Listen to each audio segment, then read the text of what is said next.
Hello everyone, आपका फिर से स्वागत है। आज आज का बहुत ही छोटा क्लास है। आपको पता है कि हम लोग पढ़ रहे थे शब्द विचार और उसमें से चल रहा था आपका संज्ञा। ठीक है, good evening all of you. तो चलिए जल्दी जल्दी ज्वाइन हो जाइए ग्रुप में। ये ग्रुप है या ये ग्रुप ही है यूट्यूब। आवाज आ रही है?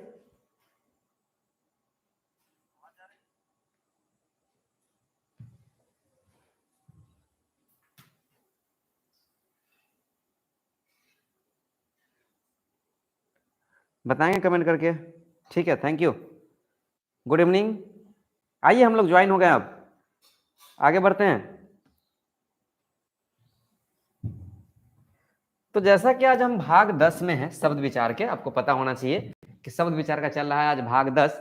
इससे पहले हम लोग पढ़ लिए थे जो भी भाग 9 तक, लिंक डिस्क्रिप्शन में है, जाइए वहां से वीडियो का लुत्फ उठाइए। ठीक है, फ्री ऑफ कॉस्ट पूरा ज्ञान एक छोटे छोटे वीडियो में सेपरेट करके हम लोग उसके बारे में देख लेंगे। ठीक है, गुड इवनिंग। आइए हम लोग पढ़ाई पर थोड़ा ध्यान दे लेते हैं। ठीक है, उसके बाद हम आपसे फिर बात करते हैं। सबसे पहले हम लोग जो संज्ञा चल रहा था उसमें से हम लोग संज्ञा क्या होता है हमने जान लिया था। किसी व्यक्ति वस्तु भाव आदि का नाम। बहुत ही विस्तार तरीके से संज्ञा पहचानने का गजब गजब आपको हम तरीका बता दिए थे, ट्रिक दिए थे, वहां से आप देख सकते हैं। ठीक है, परंपरागत रूप से संज्ञा के कितने वेद है? 5 वेद है, जैसा कि आपको पहले से जानकारी हमने दे दिया है। यहाँ पर ये सब देख सकते हैं, व्यक्तिवाचक संज्ञा, जातिवाचक संज्ञा, समूहवाचक संज्ञा, ठीक है, द्रव्यवाचक संज्ञा और भाववाचक संज्ञा। ठीक है, यहाँ तक हमने बता दिया था।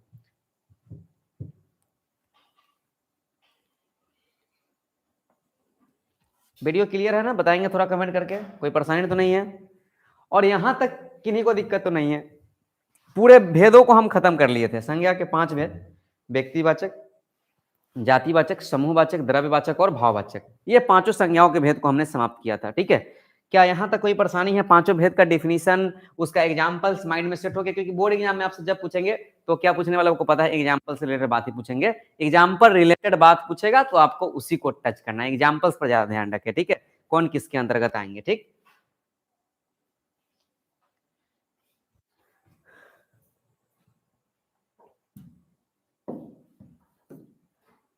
आज हम लोग सीखने वाले हैं भाववाचक संज्ञा का निर्माण। भाववाचक संज्ञा का निर्माण सभी संज्ञाओं से होता है, व्यक्तिवाचक, जातिवाचक, संज्ञा, सर्वनाम से भी भाववाचक बना लेते हैं। ठीक है, तो कुछ हम लोग देख लेंगे। ये सब कोई रटने की चीज नहीं, आपको बनाते बनाते आपको ऑटोमेटिक आप उस फ्लो में आ जाएंगे। ठीक, और आपको खुद लगने लगा कि हाँ ये क्या है, ये भाववाचक संज्ञा है या व्यक्तिवाचक संज्ञा है। ठीक है, तो जुड़ने वाले जो थे अब जुड़ चुके हैं। आइए हम आज की जो क्लास है यहाँ पर वो बेहतरीन सा क्लास यही है आज, और ये एक्स्ट्रा टॉपिक है आपके लिए और इंपॉर्टेंट भी है। ठीक, भाववाचक संज्ञा का जो निर्माण होता है प्रायः सभी प्रकार के शब्दों से हम कर सकते हैं। इसके लिए शब्दों के अंत में प्रत्यय जोड़ना पड़ता है। क्या जोड़ना पड़ता है? प्रत्यय। ठीक, जैसे लिख से है तो लिखावट, आवट प्रत्यय, अंत में प्रत्यय लगता है। ठीक, आइए हम लोग देखेंगे कैसे कैसे वो प्रत्यय जोड़ते हैं। जैसे सबसे पहले आपका व्यक्तिवाचक संज्ञा से हम क्या बनाएंगे? भाववाचक संज्ञा। ठीक है, व्यक्तिवाचक संज्ञा से क्या बनाएंगे? भाववाचक। जैसे देख लीजिए, हमने लिखा राम, तो राम से बना भाववाचक रामत्व, और क्या बना सकते हैं? रामता।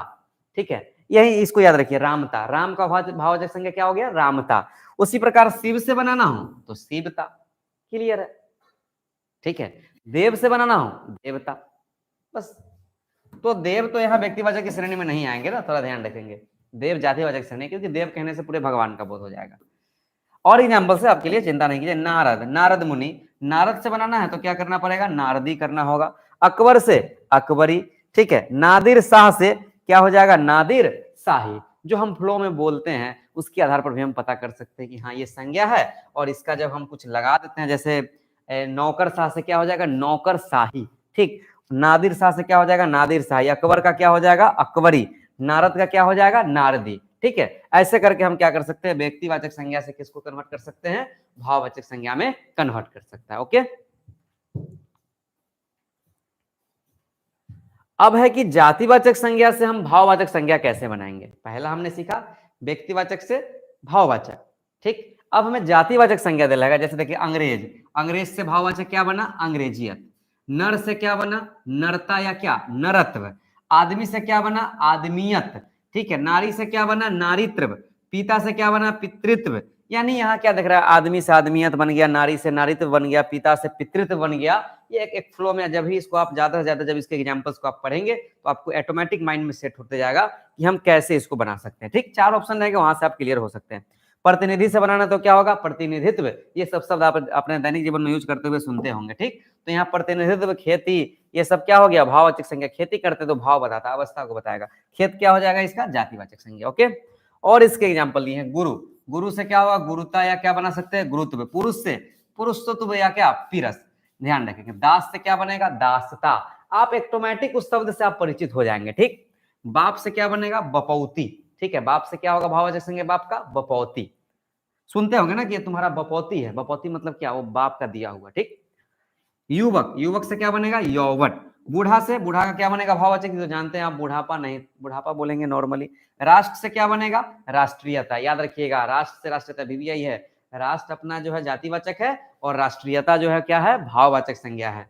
लड़का से क्या बनेगा, लड़कपन। मानव से क्या बनेगा, मानवता। ठीक, ये सब हमारे जातिवाचक संज्ञा से हम किस में कन्वर्ट कर सकते हैं, भाववाचक संज्ञा को भी बना सकते हैं। ठीक,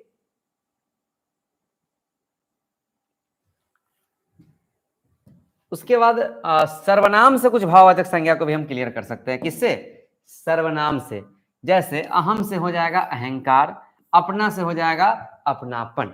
ठीक है, इस तरह से हम लोग संज्ञा से, सर्वनाम से बना सकते हैं। क्योंकि सर्वनाम हम आपको नहीं पढ़ा है, इसलिए जब सर्वनाम जब पढ़ा देंगे तो वहां हम कुछ इसका एग्जाम्पल्स आपके सामने रख देंगे। ठीक, तो यही था आज का आपका छोटा क्लास, जिसमें हम सिखाएं कि व्यक्तिवाचक संज्ञा से कैसे भाववाचक में कन्वर्ट करें, फिर जातिवाचक को कैसे हम भाववाचक में बदलें। उम्मीद करते हैं आपको समझ में आया होगा। ठीक है, तो इसमें विशेषण को भी हम लोग बदल लेते हैं भाववाचक में, लेकिन विशेषण तो आपको हमने पढ़ाया नहीं है।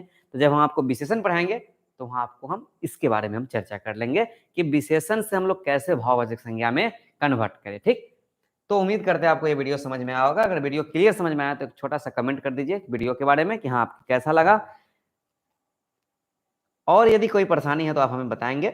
ठीक है, और इसमें अगर ज्यादा परेशानी हो बनाने में तो उसके एग्जांपल्स को आप जितना ज्यादा रीड करें, किताब उठाइए हिंदी व्याकरण का, उसको रीड कीजिए कैसे जातिवाचक से भाववाचक में क्या है, इसका ये भाववाचक बना है। ठीक है, तो चलिए हम लोग मिलेंगे जब अगले दिन, तो हम इससे आगे नई बात संज्ञा यहीं पर समाप्त करते हैं। हम अब संज्ञा से रिलेटेड हम लोग कल वाले क्लास में करने वाले उसके ऑब्जेक्टिव को। ठीक है, तो उम्मीद करते हैं आप पूरी तैयारी के साथ कल आएंगे, पूरे ठन बन के, कि वहां पर हम लोग क्लियर कर सके किसको, संज्ञा के भेद और उससे संबंधित ऑब्जेक्टिव को। ठीक है, उम्मीद करते हैं कि आप कल पूरे तैयारी होकर आएंगे।